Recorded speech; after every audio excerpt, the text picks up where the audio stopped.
Good evening, everyone, and welcome to another one of our live panel discussions from the JeopardyFan.com. Once again, I'm Andy Saunders. This is episode number 19. We've got a great panel for us this evening, so let's get right into it. I will introduce everyone. First up, we have the founder, lead blogger, and all-around great person from the JeopardyFan.com, Jeanie Kenkel.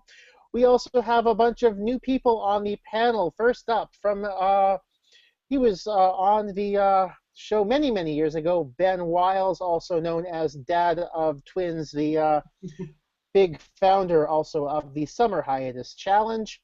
That's been run on the Sony boards as well as J-board for many years. We also have a couple of other champions. First up, from last summer, Jennifer Blanton. Thank you for finally being able to join us. We also have the current defending champion, Vaughn Winchell. I have a question. Any relation to Walter? No, no, the family lore is that he changed his name from Weinstein. Oh. Good to know. Don't know And what finally, actual, but giving us some insight into this past week's sports Jeopardy, we have Neil Janowitz, who has done something that I'd like to be able to do, not go on Sports Jeopardy, but run in the Brewers sausage race. One thing we were discussing beforehand, I wonder how many wins on Jeopardy it would take to get the Brewers' attention if somebody was like, let's run in the I'd like to run in the sausage race, or Washington's president's race, or even the Pierogi race. Pardon me? Pittsburgh has the pierogi race. Yes, I was about to mention that, the pierogies in Pittsburgh. And yes, I feel as though Toronto needs to start the prime minister's race with, Laurier and McDonald and King, and probably, I'd say Trudeau should be the fourth, but that's for another discussion. I think we're here to talk about Jeopardy, not the various merits of Canadian prime ministers. Let's see. First up, we usually open with the sports Jeopardy discussion. Okay. Neil, you were on this week's episode.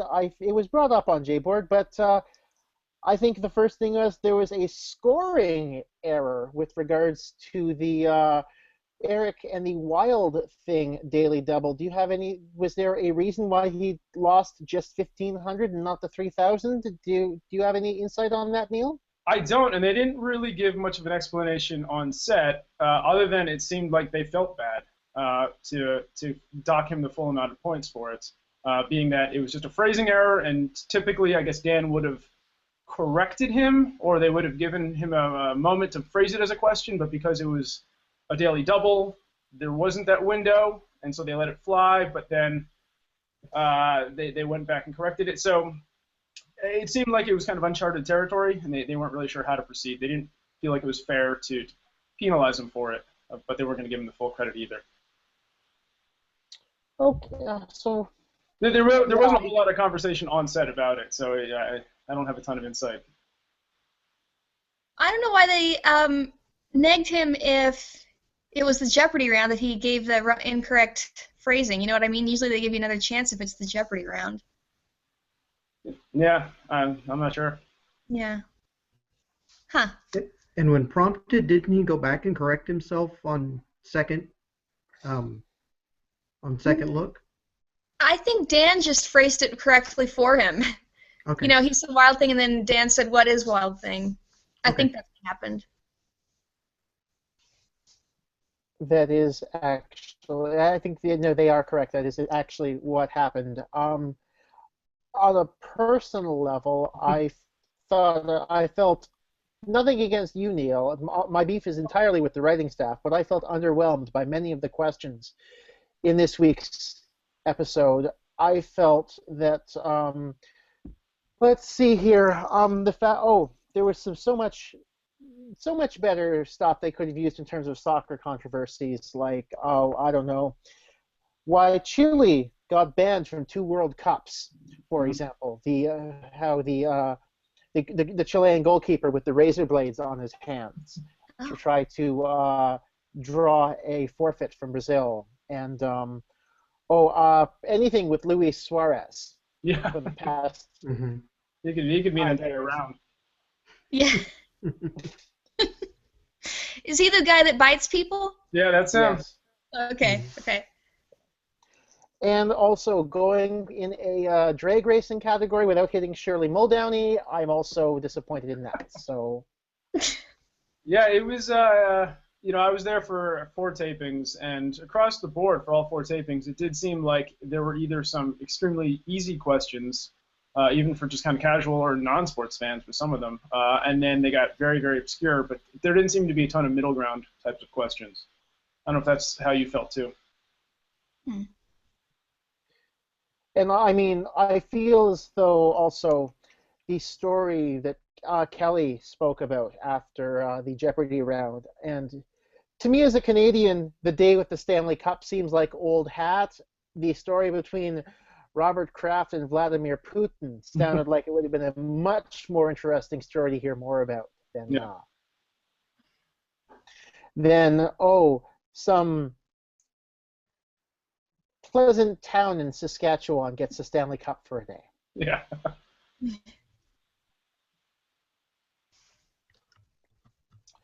So, do you have any regrets on your in term? Because I mean, I would say the buzzer was not your friend early on, Neil. Would you? Yeah. So at some point, for whatever reason, they go through. Obviously, we go through a lot of rehearsal, but for some reason, at some point, I got it in my mind that you were supposed to wait for the light to come on before you start to buzz. Obviously, that is not the best technique. And so it wasn't until kind of halfway through, you'll notice really the only questions I even got to answer in the first half were ones when other players had already buzzed in and got it incorrect, and there was another window there. And so it wasn't until the break in the middle when they were like, well, what are you doing? That I corrected it and kind of did better in the second half there. So that was a bummer. There were a lot of low-hanging fruit in the first round. But,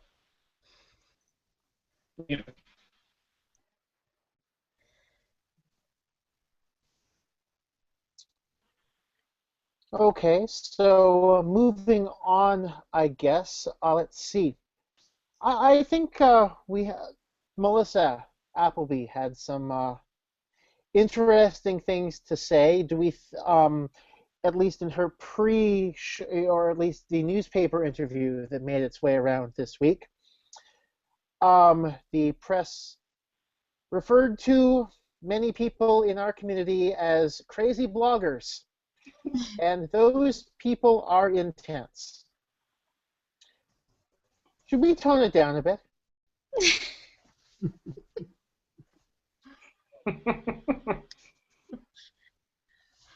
Some contestants are just like that. They're not into the show at all, which I don't know why they bother trying to get what it's like for some of them. I don't think she's alone.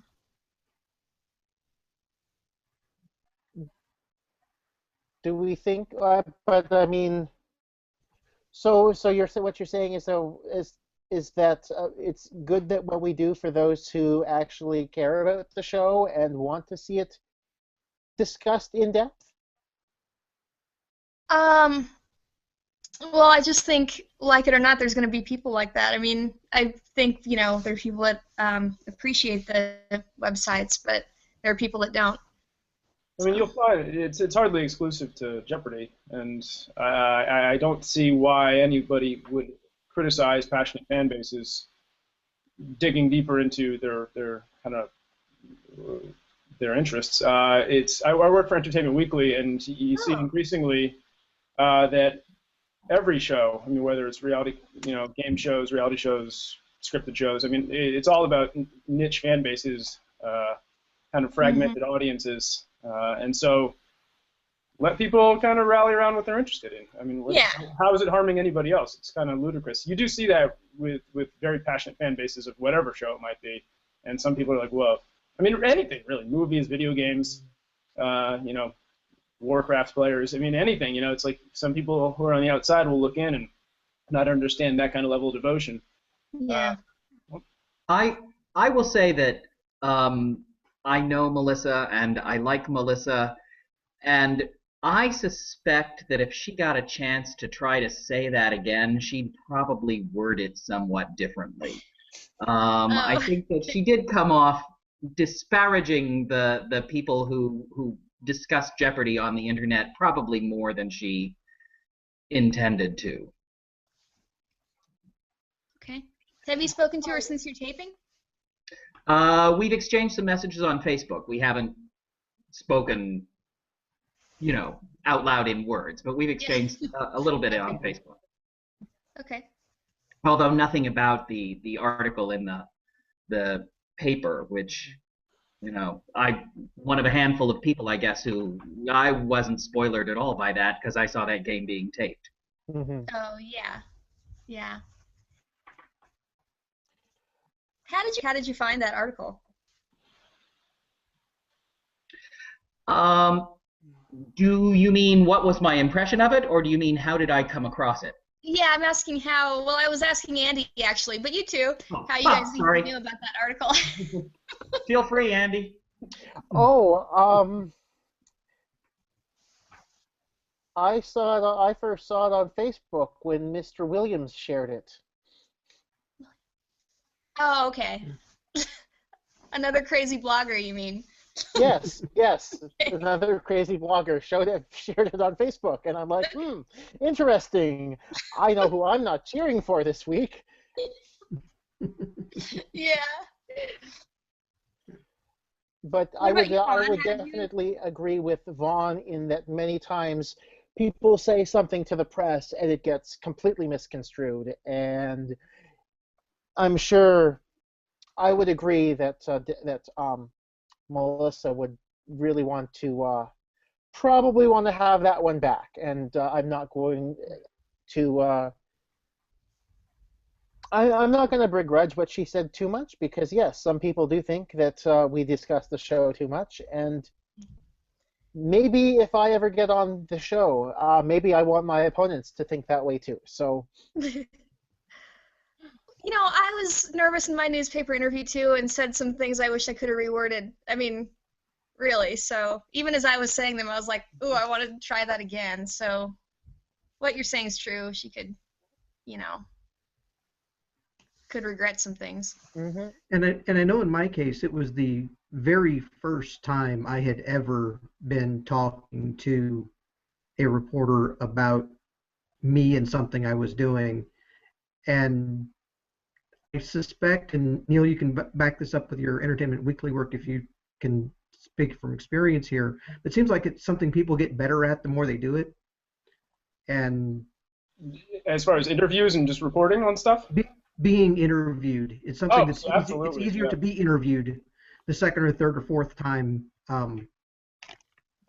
Yeah, the second without or question. fourth time it happens, and it just seems like I think I've been interviewed for the newspaper maybe 3 times in my life, and I can easily see myself wanting something back if it got construed in a way that I didn't really want it to. Yeah. Having previously stuck up for Melissa, I will say that the one thing she said that surprised me a lot was that she kind of disparaged studying for the show. Mm-hmm. And while I get being busy, I sort of don't get not studying. Yeah. Good for you. I'm glad you won then. I Okay, like it when good. people Now I've thrown her under the bus. Yeah, no, I studied too. I don't get not studying. Yeah. Did you Good. study, Ben? I was on back in the days before Bob Harris's book, so I was sort of just trying to wing it as best I could. There were some flashcard lists I made up to learn to go over like books and authors and art and artists, that sort of thing, which are my black holes in my knowledge base. But it was so yeah, there was some studying that could be done back in the days when everything was still being done on scrolls and And but yeah, I studied a little bit. I mean, I studied, but I didn't go nearly as intense as some people did. In fact, there was a guy who was on the show before me who I think was really, really serious, really, really intense about studying, and he unfortunately got tripped up by Final Jeopardy. Oh. So, I mean, Mm. he was in the lead going into Final Jeopardy, and I mean, I just reviewed old clues. I played on the Jeopardy app. I had a couple books which weren't that helpful. I think, and then I just read the Wikipedia articles for stuff that come up a lot, like presidents and space, which I know nothing about. And one thing I did do was the night before, I looked at a map of Canada because Canadian geography comes up, and I was really glad I did because I got a $2,000 question about Canadian geography. So Wow. And you knew it just from studying, you mean? just from looking at the map. Wow. Cool. Actually, it was a bit of a guess. I will say this. It was a slight guess, but I wouldn't have even been able to guess had I not done that. Okay. I'd be curious to know if what's up? About Canada. Oh, sorry, go ahead. I'd be curious to know if more. I didn't study for Sports Jeopardy, and I'd be curious to find out more about what other contestants did. I know some of the people that were there for my taping did study. Oh. There's an obvious joke to be made correlating my performance with the lack of studying. But there's also, because of the structure of the show, going in knowing that we wouldn't return, that the pay tiers are so predetermined, and that you can't even get invited back for the Tournament of Champions unless you finish in the top 3 overall out of all the contestants. It kind of, the kind of value equation there, as far as the investment of time spent on studying, it didn't really work out to me. I was kind of happy to be on the show, and I spent 6 years working at ESPN, another year working at Sports Illustrated, and so I just wanted to kind of go in and see what I could pull from that knowledge bank. But Yeah, it didn't seem to make a ton of sense to spend a whole lot of time studying when there was a fairly low ceiling on how far that could take me. Oh. That was my thought process, at least. Okay. Yeah, I would say for the 4 shows I was on, all the studying I did, I got maybe 2 questions right because of it. Okay. Yeah. It would be interesting in Neil's case to know also how much of the how many previous shows you were able to see before your taping, because that can sometimes give you a sense of what is or isn't likely to come up, or maybe what already has that you might be able to rule out later. As far as that might help you focus the studying a bit if you knew that, for instance, if I were to go on now, I would ignore drag racing because I figured they've covered it. Sure, yeah. I hadn't seen anything prior to going on. We taped 5 episodes my day. I was the 4th one to go, but there wasn't. I had no sense of what kind of how broad they were going to go. Based on the test that we initially took during the interview, the audition, I felt pretty comfortable with my breadth of knowledge. Where did you audition, Neil? Just curious. New York. Oh, okay. Yeah. Is that where you live? Yeah, I live in Brooklyn. Okay, cool. For the record, if I were to go on, if they were to ever let Canadians on to Sports Jeopardy, I would probably focus all of my efforts on basketball. Oh. Yes. That's of all the sports, that's probably my weakest, and it seems to be coming up a lot, especially in Final Jeopardy. So that's just what I would do. It just seems to be the I feel as though that's probably where I get a lot of mileage, personally, if I were to study for Sports Jeopardy, is if it were basketball. I did think to myself my big blind spot is college football. And I did wonder if I should spend, and I glossed over some Wikipedia stuff, but nothing that in depth, just kind of national champions. And then I don't recall any kind of meaningful, I got a Herschel Walker question, I think, but that was just something I knew. There was the Red Grange question, too. Right, okay. But yeah, it wouldn't have made much of a difference. 80s basketball is a pretty big blind spot for me that didn't occur to me, and go figure that was my final Jeopardy question. Mm-hmm. Yeah.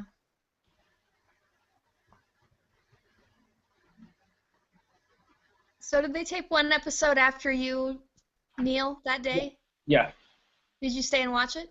I didn't because I had to get to my flight. Oh. I was cutting it fairly close as it was. Oh, okay.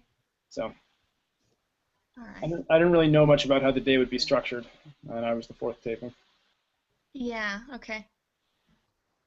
Okay, now moving back to the regular Jeopardy a little bit, I guess.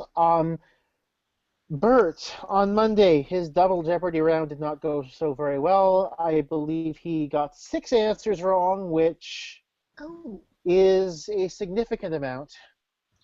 To what extent was remembering to the colloquial term is stay clam, because the idea is to clam up if you don't know the answer. To what extent was that important for you when you guys were on your respective shows? Actually, I kind of, if I had any kind of clue, I kind of buzzed in.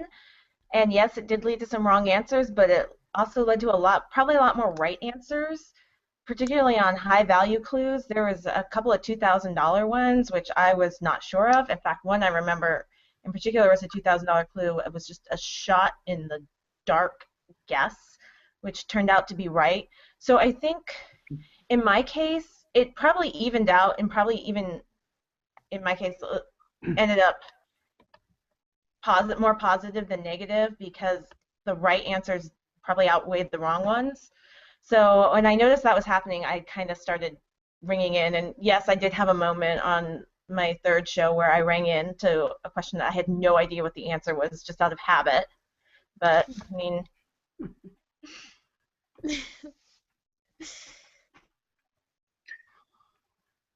What about the rest of you guys? Yeah, I think it was important. An important part of my play was keeping my mouth shut when I wasn't sure. There were certainly some things that I mulled over and considered saying, and I'm glad I didn't. Although now you're going to ask me to come up with an example, and I can't. I'm not going to, because you still have shows to air, and I don't want to accidentally spoil anything. So in that case, I guess we could ask you to keep your mouth shut again. Very well. I was just happy to successfully buzz in when I was able to. Yeah, that's kind of how I felt too. Well, that's how I felt on my first show, because I actually didn't get anything wrong on my first show, but then again, I got outbuzzed on so many questions that I knew the answer. A frustrating one was I got outbuzzed right before the Daily Double got selected, and it was on British monarchy, which is something I know cold. I mean, it ended up being fortunate because the defending champion got it wrong, and had she gotten it right, she would have been in the lead going into Final Jeopardy. Oh. But yeah, there were some frustrating moments where I got outbuzzed that one show. Yeah. Yeah. Huh. Ben, do you remember much about your buzz strategy, or basically was it? I mean, you were playing Ken, so I would say that's against Ken, everything gets thrown out the window, and every time you get in is a minor miracle. So. Yeah. The temptation I had to face was I had my buzzer. Ken was directly to my right, so I was half tempted to whack him with the buzzer right before the clue finished, so that it would at least slow him down a little bit.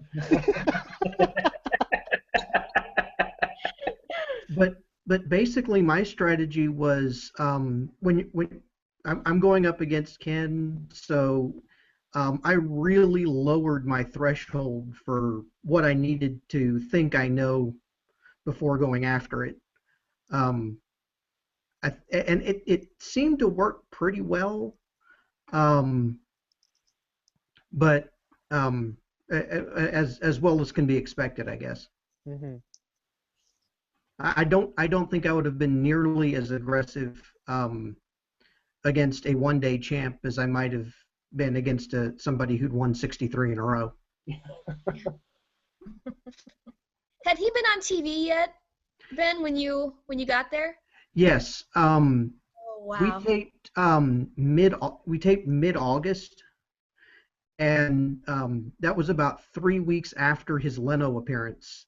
When that was the day they aired the $75,000 show.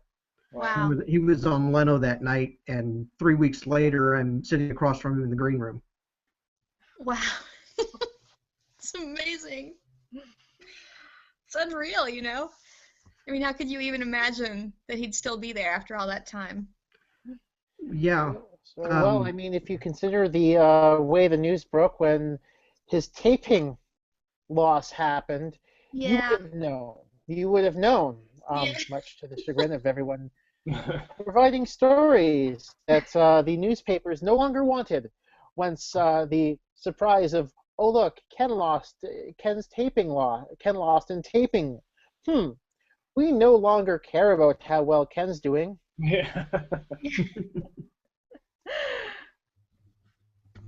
I'm only slightly bitter about that. When I was on, Arthur Chu's episodes were airing, so everyone was looking around and was like very relieved we didn't see Arthur Chu anywhere.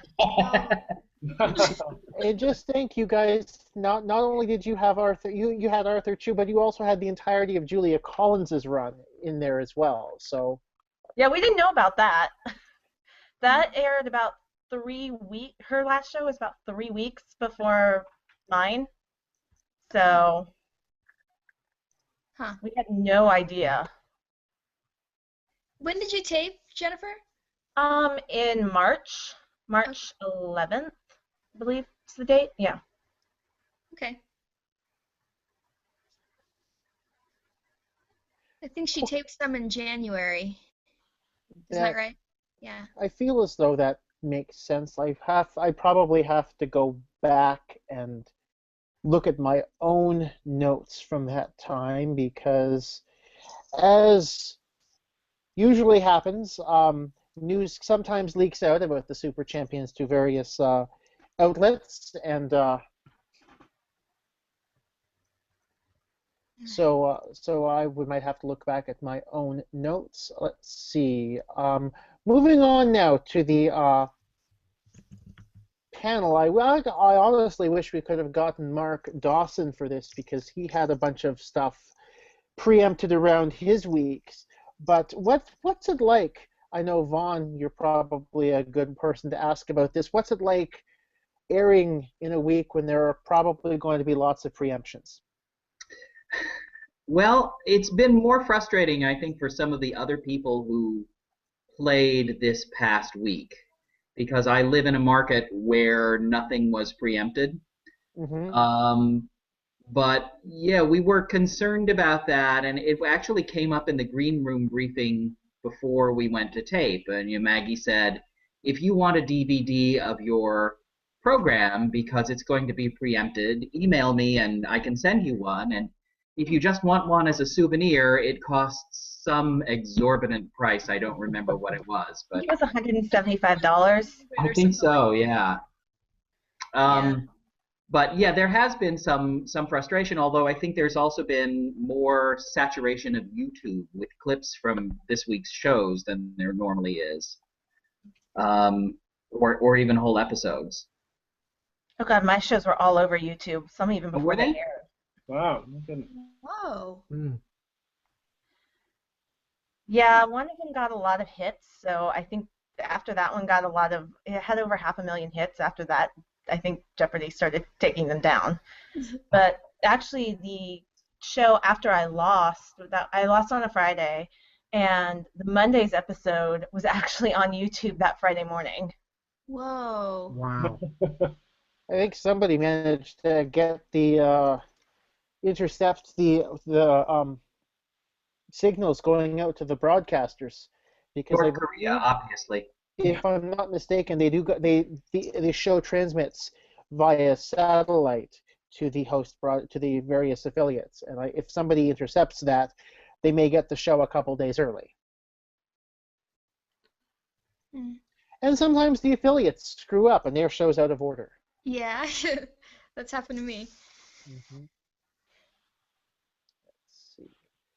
Oh, one thing I saw on JBoard this week in the discussions of the show, and I think it's a good question to ask the panel. There have been a lot more recently in terms of categories that basically the response can be foreign from some of the letters in this word. Mm. Mm-hmm. And the complaint on JBoard was that it's a very difficult category to play at home because a lot of the times you forget, at least when you're in the studio, you have the word up there in your category name that you can always refer back to. Whereas when you're playing at home, you don't have that. Interesting. One thing I thought of, and something for discussion, should the show superimpose category and clue value on the screen when the clue is displayed?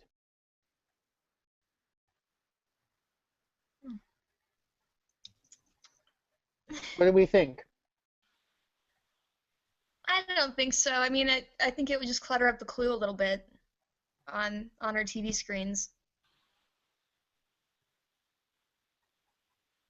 One But thing I can think of that might upset a very small subset of people, of the crazy bloggers, I know it would probably have it would have an effect on the archive project because for those of you who are tuning in and don't really know much about the archive backend, there is a tool that is provided to archivists that actually can OCR the clues Huh.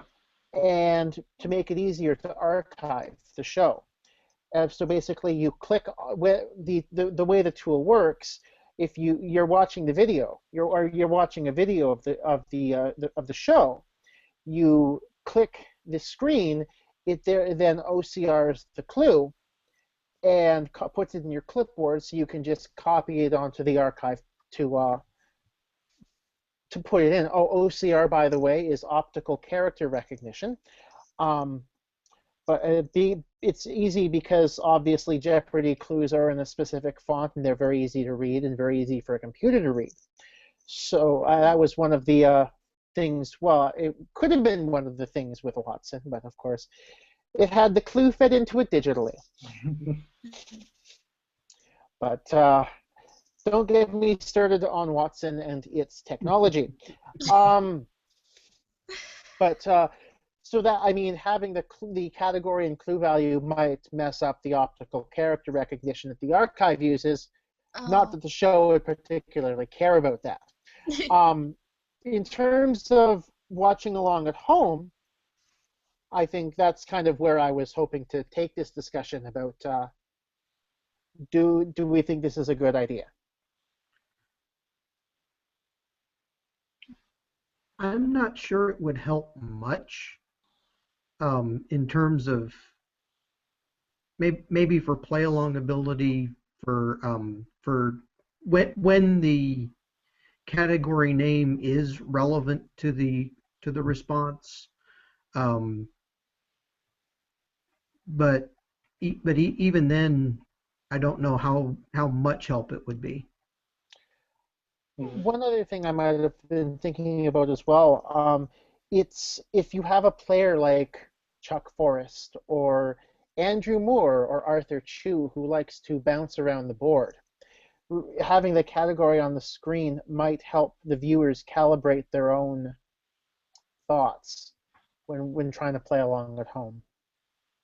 Because that's one complaint I hear a lot from people, is that when somebody is bouncing around the board, that it makes it more difficult for the viewers to play along at home.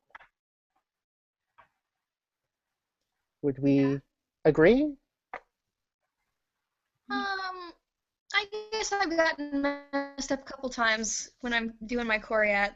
You know, like what happened, and then it's hopeless. You can't fix it. So, Mm-hmm. I mean, it's happened a couple times, but probably not enough to make it worthwhile to put the category name and value on the board on the screen. You guys would know much better than I do. Is there any kind of second screen experience that exists for Jeopardy? Any does their app allow you to queue up specific episodes and follow along with the sequence on your phone?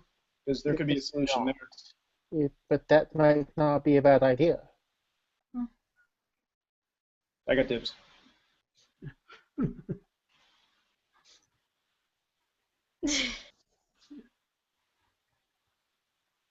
Okay.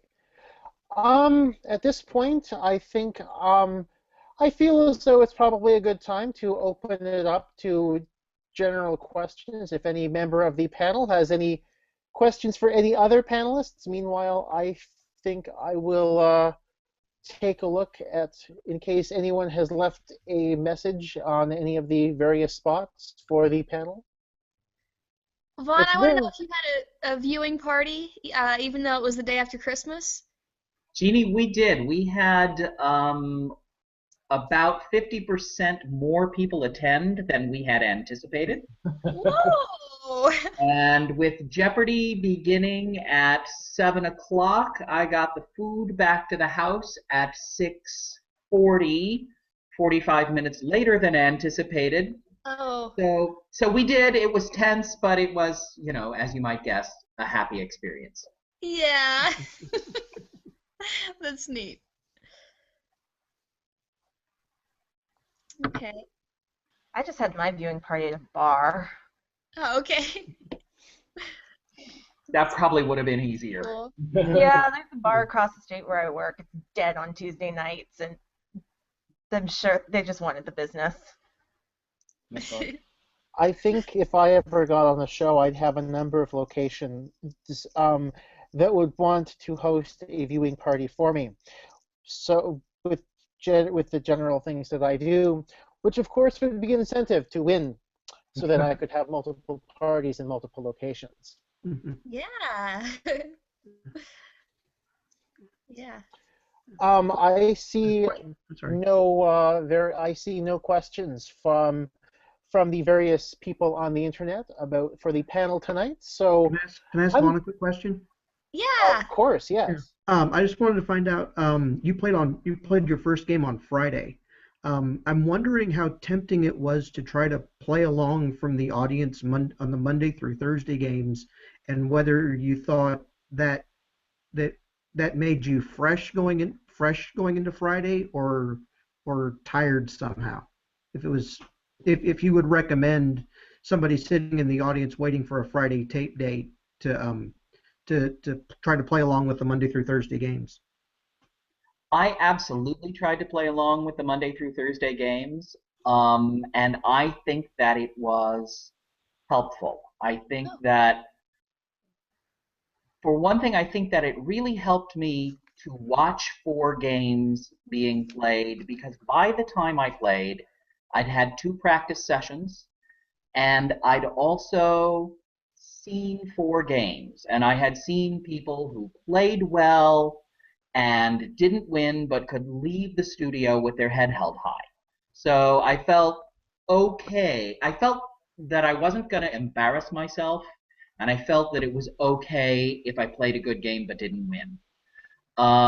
Besides that, I think it really did kind of keep my head in the game, so to speak. Although there was one point during the game that aired yesterday, I remember at one point, because it's the 5th game of the day, my mind wandering.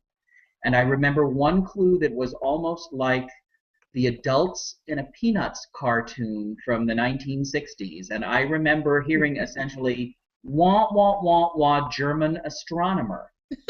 I got that one right. I heard the only 2 words I needed to hear.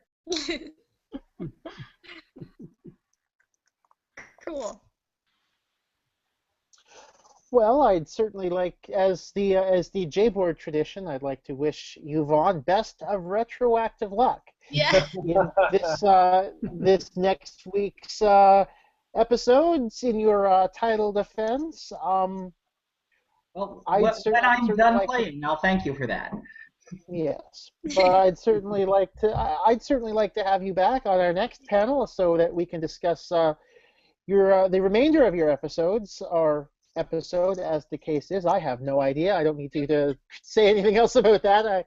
We don't need inadvertent spoilers here. We've had those before, so we don't need that. I don't want anyone getting in trouble. So we're at the 40-minute mark of our panel. I think it's just about time for us to log off for another week. I'd like to thank all of our panelists once again. Thank you, Jeanie, Ben, Jennifer, Neil, and Vaughn. Once again, this is Andy Saunders logging off for another week from the JeopardyFan.com. Thank you for tuning in. Thanks for listening later on if you listened in on YouTube.